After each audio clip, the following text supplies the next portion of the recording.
This is at L6A, headquarters station of the New Zealand Association of Radio Transmitters, with the official broadcast for July 2013. Tonight, presidential comment, headquarters news, and on the international scene, Ham Radio will share a ride to space on a pair of joint mission satellites, and lithium battery safety is once again a major concern. Yes, that and more on tonight's NZART official broadcast. Good evening, everyone. Presenting the broadcast, I'm Jim Meachams at L2BHF in Nelson. Leading tonight's broadcast is Presidential Comment. Here's NZART President Vaughan Henderson, ZL1TGC. Vaughan? Thanks, Jim, and good evening, everyone. I'd like to record my appreciation to those amateurs who took part in the NZART Memorial Contest over the weekend of July 6th and 7th. I was not able to take part myself this year due to family commitments, so my thanks to those of you who did participate, keeping alive the memory of those radio amateurs who lost their lives in World War II. Coming up next month is another event, the 16th Annual International Lighthouse and Lightship Weekend, which is being held over the weekend of August the 17th and 18th. Over 360 registrations have been logged on the Lighthouse website at www.illw.net, and it's great to see at least 5 ZL stations will be active. There's still time to register your operation if you are planning on taking part. The changed PIB 46 Edition 14, introduced in May this year by Radio Spectrum Management, saw the status of single-letter call signs revert back to the requirement for a 6-month stand-down before they can be reallocated. That means that after holding the single-letter call for 12 months, you now have to relinquish it and can't reapply again for the same single-letter call until the 6-month stand-down period has elapsed. This change, which was introduced without the usual courtesy of consultation with our Administration Liaison Officer, has caused considerable angst amongst our contest operators. Don ZL2TLL, our Administration Liaison Officer, has made a formal submission to the Radio Spectrum Management Licensing Manager, as have other contest operators. I would encourage any of you listening to this broadcast to also make a submission to Radio Spectrum Management objecting to the change. If you want more information about this, please let me know by phone or email to zl1tgc@nzart.org.nz. Remember, if your branch is planning a junk sale or other significant activity, you are very welcome to make use of the NZART website to publicise upcoming events. Send an email to Alan, Z1AMW, at webmaster@nzart.org.nz, or drop a note to Debby at headquarters with the details of your club activity, and Alan will make sure it gets onto the NZART webpage. Jamboree on the Air, or JOTA, is coming up again over the weekend of October the 19th and 20th. This is the 56th JOTA, and the theme for this year is Let's Share. It's not too soon to get in touch with your local Scout or Guide organisation and see what you can do to help them. JOTA is an excellent opportunity to introduce amateur radio to younger people, and I hope you'll take advantage of this. Finally, this month, we have some activity planned to help celebrate the centenary of the Anzac landings at Gallipoli, and this will take place in April 2015. I'm working with the Wireless Institute of Australia on a joint activity and would like to hear from any ZL amateurs who are considering attending the celebrations at Gallipoli in 2015. The Turkish Amateur Radio Society is planning to have a special event station operating from a location as close as possible to the Anzac commemorative site, and there will be an opportunity for visiting radio amateurs to take part. So please let me know if you're planning on being in Turkey in April 2015, and we'll see what we can organise to assist you with some amateur radio operation as part of this special event. Well, enough from me this month. It's back to you, Jim. Thank you, Vaughan. The President of NZART, Vaughan Henderson, ZL1TGC. The Hamilton Amateur Radio Club Branch 12 will be holding their market day at the Waikato Table Tennis Stadium, Edgecombe Street in Hamilton on Saturday, 17th of August. Selling commences at 10 a.m. For vendor requirements, table prices and much more, visit the Hamilton Amateur Radio Club website at www.zl1ux.org.nz. And to Upper Hutt we go, and it's a very good evening to NZART Business Manager Debby Morgan, ZL2DL. Good evening, Jim, and good evening, everyone. Not a lot of news this month as I have been away, but I am happy to report there was no damage to the office nor the building after our recent spate of earthquakes. I confess I do like to listen to rock and roll, not feel it. A reminder that break-in will be due out in the coming couple of weeks. Included with this issue is your 2014 annual subscription invoice, so please take care when opening to ensure you don't accidentally dispose of it with the plastic wrapper. Finally, I would like also to take this opportunity to wish Topsy Scott, ZL2LS, a very speedy recovery after her back operation last week. If you are listening, Topsy, do as the doctors tell you and don't try anything else. That's all from me, Jim. Back to you. Thank you, Debbie. Debby Morgan, ZL2DL, our NZART Business Manager.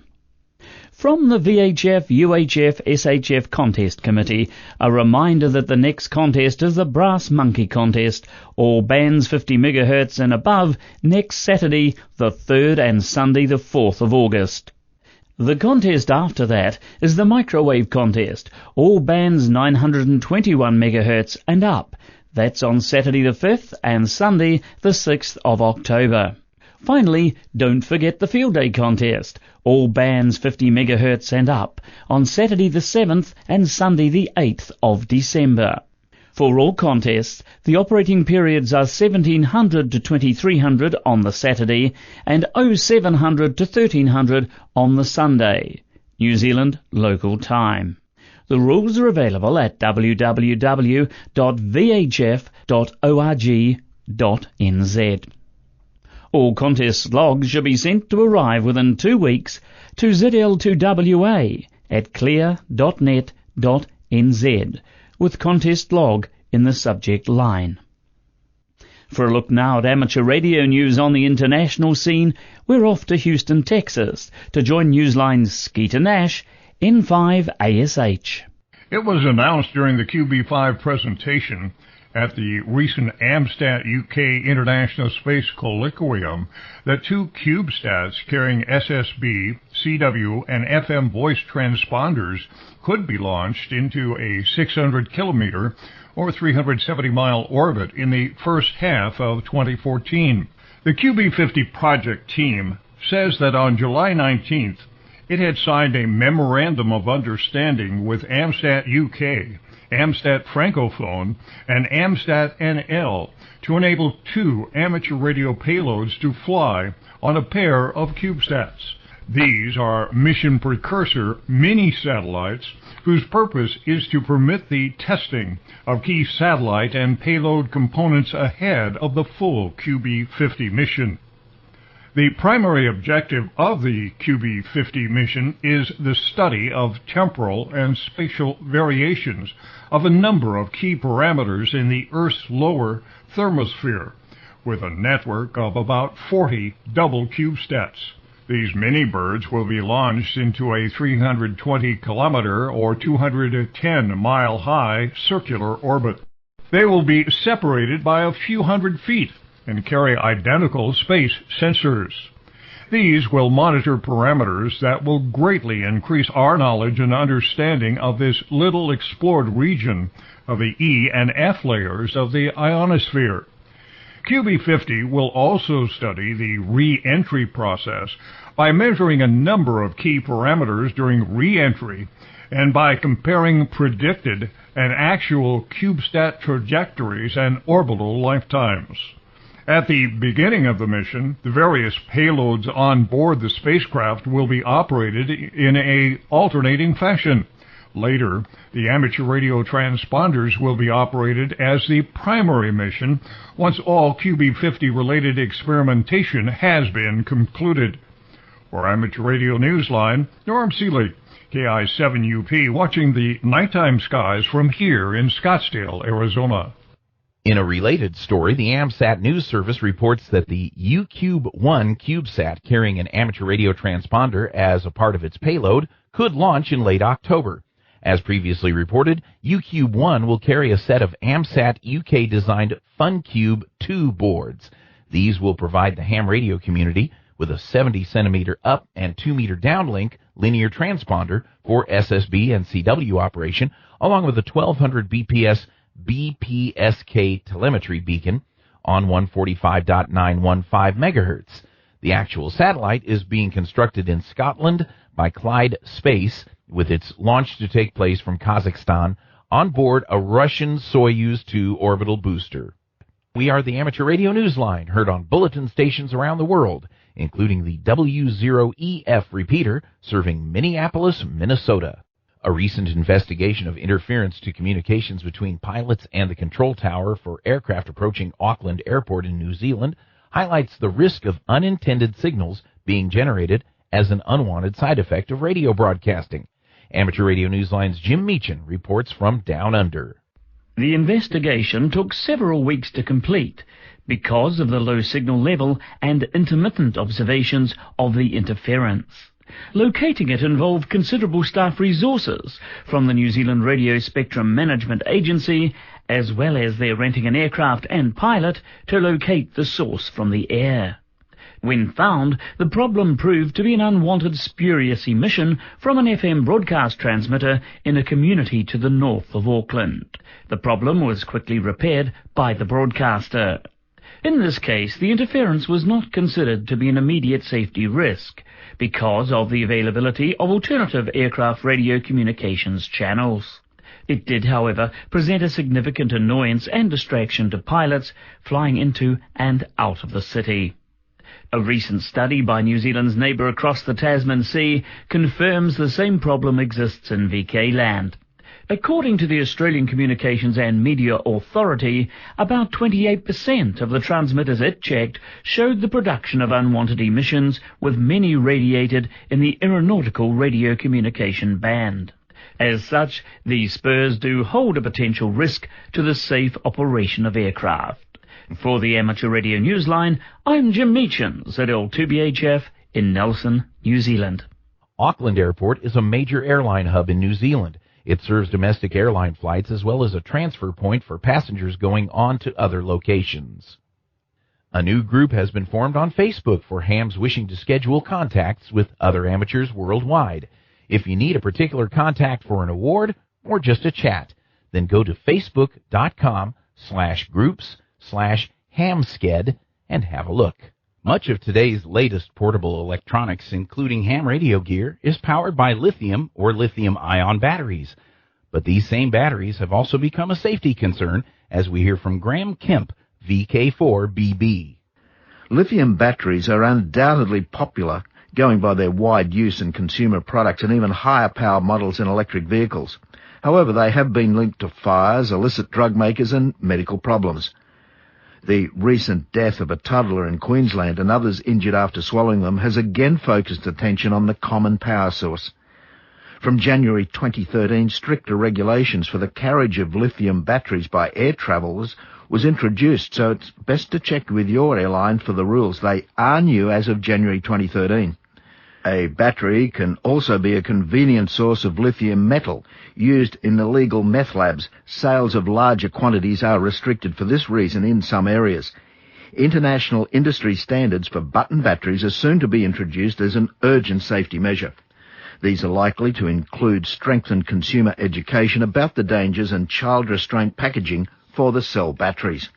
For the Amateur Radio Newsline, I'm Graham Kemp, VK4BB of WIA News, reporting from Brisbane, Australia. The bottom line is that when using these lithium batteries as a source of power for anything electronic, it is important to think safety first. For now, with Bill Pasternak, WA6ITF at the editor's desk, I'm Skeeter Nash, N5ASH, near Houston, Texas, saying 7-3, and we thank you for listening. Amateur Radio Newsline is copyright 2013, all rights reserved. Thanks, Skeeter, and as always we say thank you to Newsline for the use of their copyright material. Well, it's time for a Waro update, so to the North Shore of Auckland we head now and say welcome to Rosemary. ZL1RO. Thanks, Jim, and hello, everyone. The Hamilton Market Day is on Saturday the 17th of August, and as usual, YLs will get together for morning tea while the OMs are enjoying themselves looking for bargains. All YLs are welcome to come along. They do not have to be WARO members to attend. The Australian YL Group's 33rd Alara Phone and CW contest is being held on Saturday the 24th and Sunday the 25th of August from 0400 to 13:59 UTC on both days. Previously the contest has been IHF only, but this year the rules have been changed to allow contacts on 2 metres and on Echolink. The contest is open to all licensed operators, and there is also a section for shortwave listeners. Full details can be found in the latest Alara magazine or on the website, which is www.alara, that's alara.org.au/contests. A number of WARO members are also Alara members, and it is hoped they will get on the air and have some contacts during this contest. WARO is still looking for a member to volunteer their services as contest manager for our annual Thelma Super Memorial Contest. Contact any executive member for details. We're also looking for someone to help us upgrade our web page. Bev ZL1OS has done it up to now, but no longer has the facilities or time to continue. At the WARO AGM, it was unanimously agreed to recognise with an award the outstanding service given to WARO by Bev Osborne ZL1OS. Bev has been a WARO committee member, secretary, vice president, president, contest manager, one of the monthly net controllers, and for many years up to the present day, the editor and distributor of our WARO Bulletin magazine. She's also been active helping at local branch level. A plaque and certificate were to be presented to Bev this week with thanks and gratitude from WARO members. Congratulations, Bev, from us all.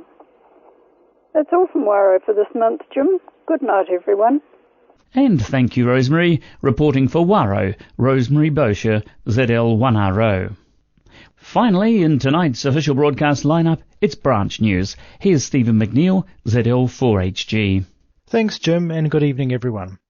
And we start from Whangarei Amateur Radio Club, Branch 28, which meets on Wednesday, August the 7th in their club rooms at Heritage Park in Whangarei. This meeting is the club's annual Ladies' Night with guest speaker Debby Rycroft and her subject Sponsoring Children in India. The Western Suburbs Radio Club Branch 03 has its next meeting on Saturday the 24th of August at the club rooms on 3000 Great North Road in Newlyn, starting 10 a.m. This will be a bring and tell. The Auckland VHF Group Branch 66 NZART has its next meeting on Monday the 12th of August, starting 7:30 p.m. at the Hazel Avenue Club Rooms. Dr. David Krofchek of Auckland University will give a talk on the Large Hadron Collider, the story of the international nuclear physics research tool created to search for the Higgs boson. David has been directly involved in the Hadron Collider and is a New Zealand connection to this experiment. He will talk about the basic ideas concerning the collider and the latest developments. And lastly, the next meeting of Nelson Branch 26 is on Wednesday, August the 21st at 7:30 p.m. at the National Party Electorate Office meeting rooms situated on the corners of Waimea and Quarantine Roads. The club night will be a used and pre-loved equipment sale. Well, that's all from me. Back to you, Jim. And thank you, Stephen. Stephen McNeill, ZL4HG, reporting from Christchurch. The next issue of NZART Headquarters Info Line will be emailed on Friday the 2nd of August. Remember, you can subscribe for your copy of this bulletin of news on the NZART webpage at www.nzart.org.nz. The next official broadcast of NZART will be made by ZL6A at 8 p.m. on Sunday, the 25th of August. This is ZL6A, headquarters station of the New Zealand Association of Radio Transmitters, concluding the official broadcast for July 2013. Good night, everyone. Good night now.